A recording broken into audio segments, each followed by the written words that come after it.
काय सांगितलंय तू? काय सांगते? तिने सांगितलं तसं मला जाऊन काय सांगितलं? आपल्या धर्माचे आधारस्तंभ आहेत. जरा किटलाय म्हणाव.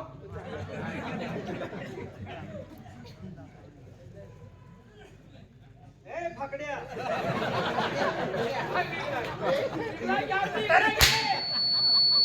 मी आहे की इकडे. त्याला म्हणतोय. काय होते आहे? त्याला म्हणतोय. बाहेर आधारस्तंभ आहे. आधारस्तंभ आले आहे. मग त्यांना आदबीन आतमध्ये पाठवून द्या. कसं? आदबीन आतमध्ये घ्या. हे मला अवघड सांग. अवघड नाही. आदमी ना म्हणते. अवघड नाही. मग कसं? सर बघा.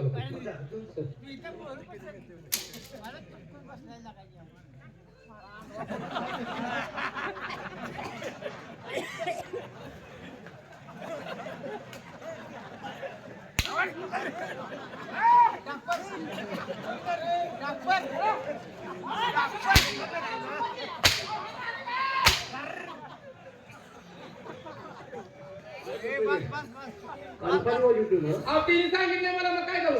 काय सांगितलं? त्यांना तिने सांगितलं अपघात करत आता म्हणून. सांगितलं ना? आपदा नव्ह, आदर सत्कार.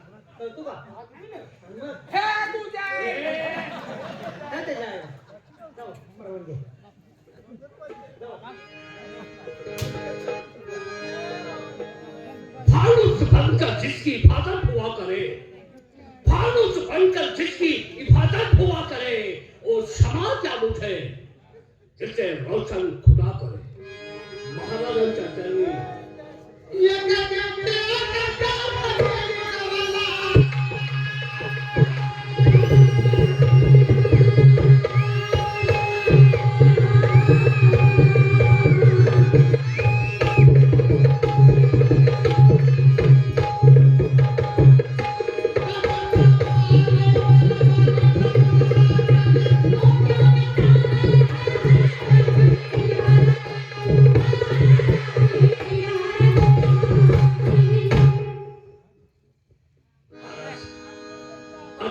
अचानक या पामराची आठवण आपणास का व्हावी?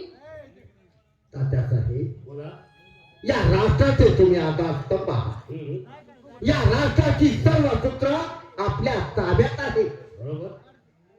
शूरवीर आहात आणि त्याशिवाय आमचे विश्वासू म्हणून आपणच आहात. आमच्या मनामध्ये एखादी गोष्ट आली तर ती प्रथम आम्ही आपल्याच कानावरती घालतो.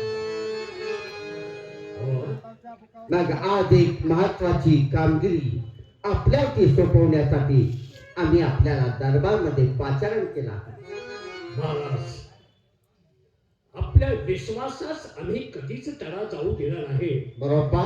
आम्ही विश्वास पात्र आहोत.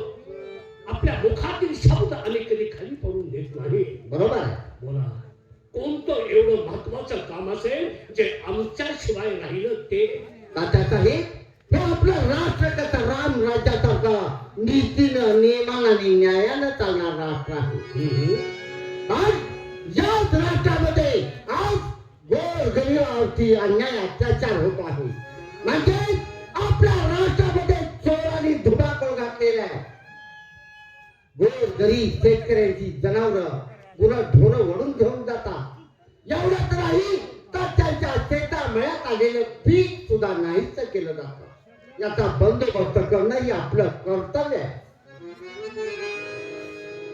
राजे बोला. पिकांचा विषय वेगळा आहे. रान गले जात असतील. जे पीक आहे हा.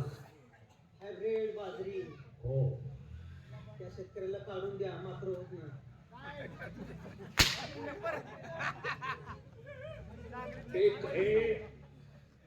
ते काढून द्या मात्र होत नाही. अरे मध्ये तुम्ही का बोलता? तर पिकाचं काय करायचं?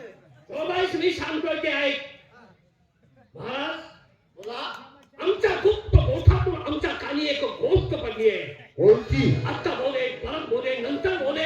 असे कित्येक दिवस होऊन गेले, परंतु ही गोष्ट आपल्या कानावरती थेट आली आणि त्यामुळं आज आम्ही ही गोष्ट आपल्याला सांगतोय. बोला. कोणती गोष्ट आहे ती? चोराने धुमाकूळ नाही घातला. मग गोर गोरगरिबांना त्रास चोरांनी नाही दिला. मग कोणी दिला आहे? चित्तोड आणि नेवाच्या सरहद्दीत एका हरामखोरानं बंड पुकारलं, तेही आपल्या विरुद्ध. हे राज्य व्यवस्थित सुखी चाललं हे त्याला पाहत नाही. यासाठी असंतता पसरली, यासाठी आपल्या राष्ट्रात त्यानं सारा धुमाकूळ घातलेला आहे. मग कोण आहे तो हरामखोर? तो हरामखोर, त्याचं नाव घेण्याची सुद्धा माझी लायकी नाही, पण तुम्ही नाव घ्या म्हणून सांगतोय, तर मी त्याचं नाव सांगतो तुम्हाला. बोला, कोण आहे तो? मेवाड आणि चित्तोडच्या सरहद्दीत ज्यानं बंड पुकारलं त्याचं नाव आहे मेवाडचा बंडखोर कोळी. काय?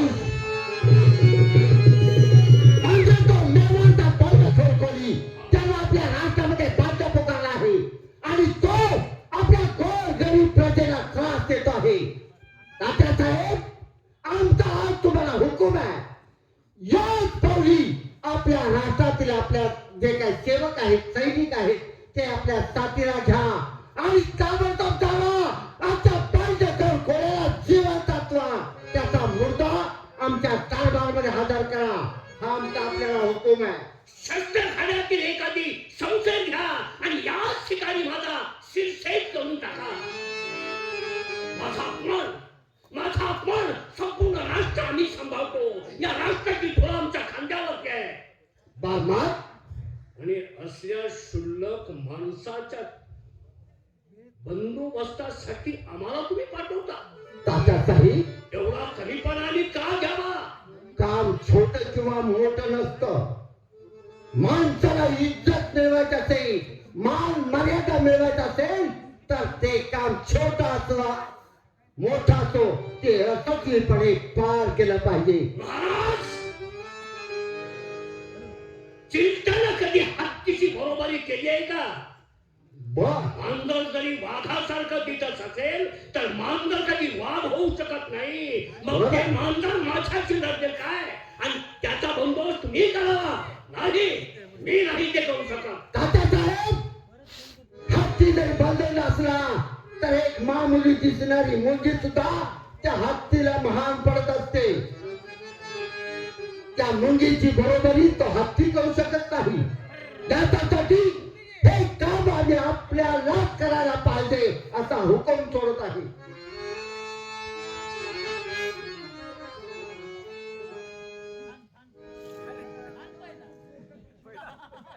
तुम्ही आडी घ्यायला लागला ते आपल्याला ऐकत नाही म्हणून. तुम्ही आडी घालायला लागलाय ते आपल्याला ऐकणार नाही का?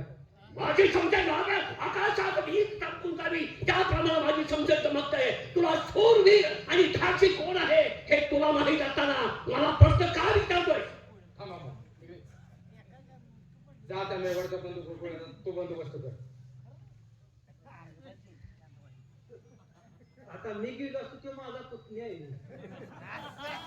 काय लागा तो कुठलं? माझ्याकडे बघून बोलतोयस तू? अरे जा, एवढा मी भ्याड नाही. ठीक नाही मी कोणाला असे 10 मेवाचे बंडखोर कोणी चढवून टाकेन. ताकद आणि हिंमत. वाघाच्या खेपेतील अंतर त्याच काळजाचा मी आहे. त्याला दाखवतो मी. महाराज, आपलं आव्हान मी मोडू शकत नाही.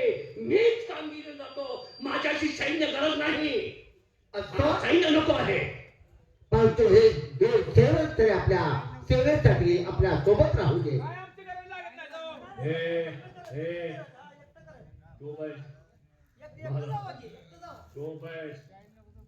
माझ्या साथीला माझा पराक्रम पाहण्यासाठी मी त्याला कसा पकडतोय बरोबर, हे पाहण्यासाठी यांचे डोळे उघडे असावे. हे आमच्या सोबतीला हवे. काय हरकत नाही. हळदार, तुम्ही दोघं जण तात्या साहेबांच्या बरोबर जावा. दोघंही आता समजलं का? म्हणजे महाराज म्हणते तुमच्या संघाला हो. कसं करताला? करता का म्हणजे? ए काहीतरी वेगळं बोल नको. ताबडतोब मोहिमेची तयारी करा उद्या आपण जायचं. लगेच. तुम्ही मला का सुलूक मारून पुन्हा खूप दिली यार. तुला काय अक्कल आहे? माझा सुरू होता. हा, तुला काय अक्कल?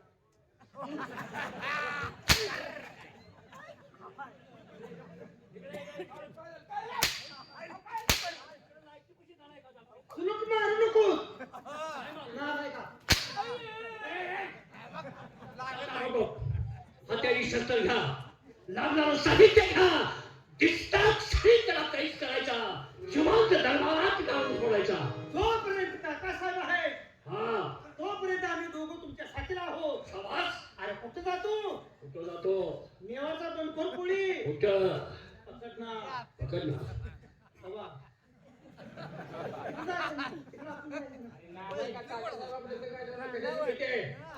जोपर्यंत आमच्या रक्तात मनकट आहे. जास्त भावने आधी जाऊ नको. रक्तात मनगट काय? जोपर्यंत हा आमच्या मनकटात रक्त आहे हा तोपर्यंत आम्ही सुद्धा सिंदूर काय केलो. शाबास. आम्ही मेलेला तुझा चाय पिरू नाही. काय मेरेल कुणाची आहे? तुझ्या बापाने गेली होती ना. ए चला साहेब, थांबलो. चला आपण जाऊया. चालता मोठो. आशीर्वाद आहे. या आपण.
आम्ही पिढी मी मला पाकेट रे त्यांच्या हातात द्यायला लागलोय.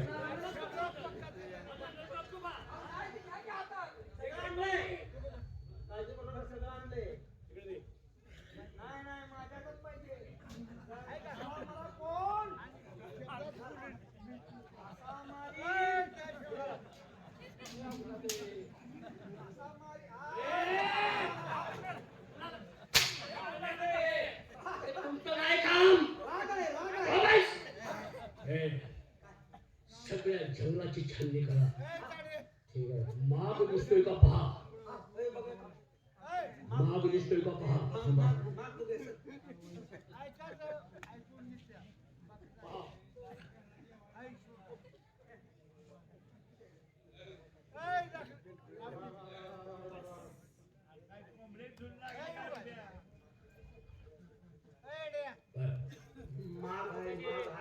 सापडला माग? कुठे गेले? कुठे गेला? माग कुठे गेला? हा मग काहीच विचारतोय.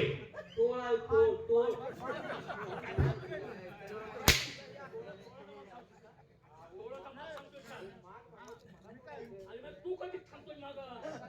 तू कशाला बघायला गेला? माग बघायचा माग.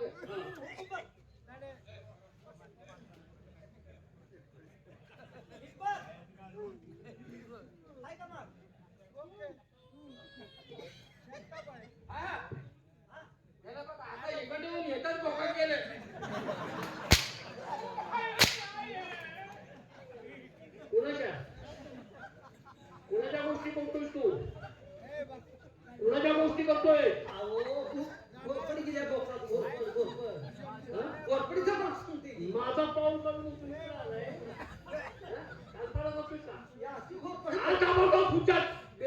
घोरपर.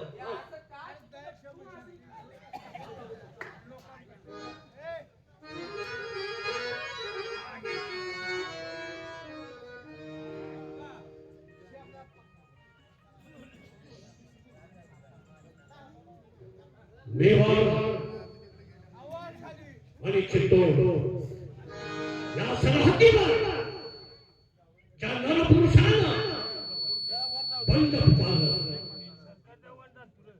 गुन्हेगार असून देखील माणसाच्या हृदयात देवाचं स्थान निर्माण करणारा गोरगरिबांचा कैवारी, आया बहिणीचा भाऊ, या सर्वांची ओळख असणारा, अन्यायाला प्रतिकार करणारा, गुन्हेगार असून देखील लोकप्रियतेच्या शिखरावर जाऊन बसलेला हा नरपुरुष कोण असेल? त्याचं नाव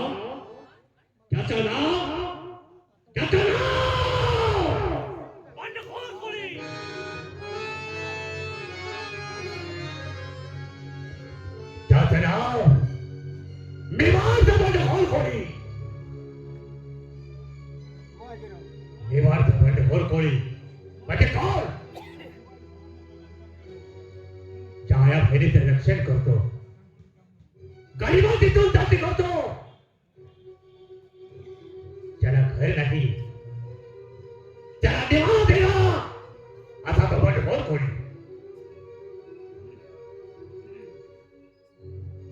श्रीमंत जमकायचा आणि गरिबांनी वाटायचं, हा माझा धर्म, माझी जनता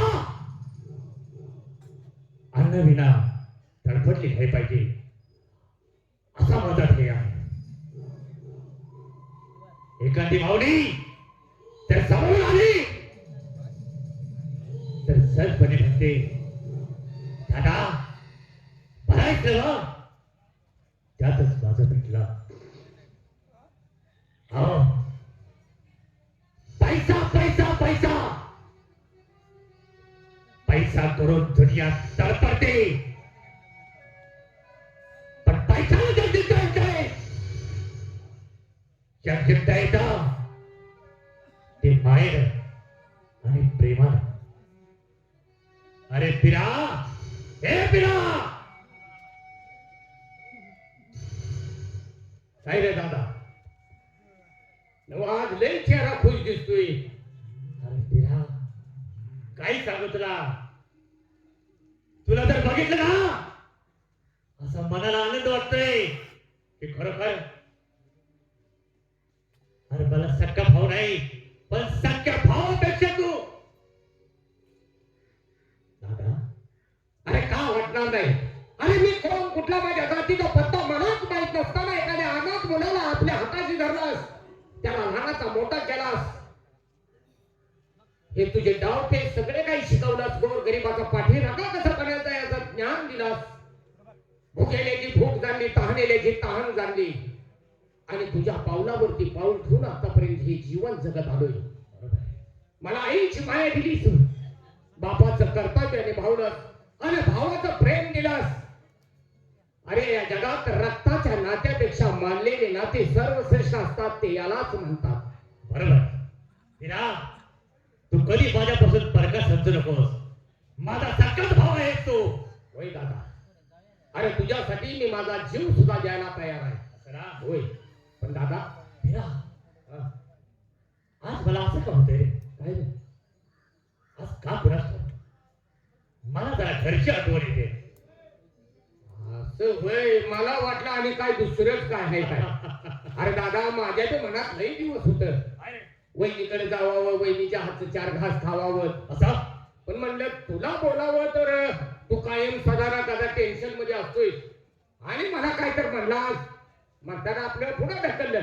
आज माझ्या मनातलं बोललास, पण दादा वहिनीकडे जायचं आहे, पण त्या रस्त्याला प्रथम मी पुढे जाणार आहे. कारण आपले शत्रू या भूतलावर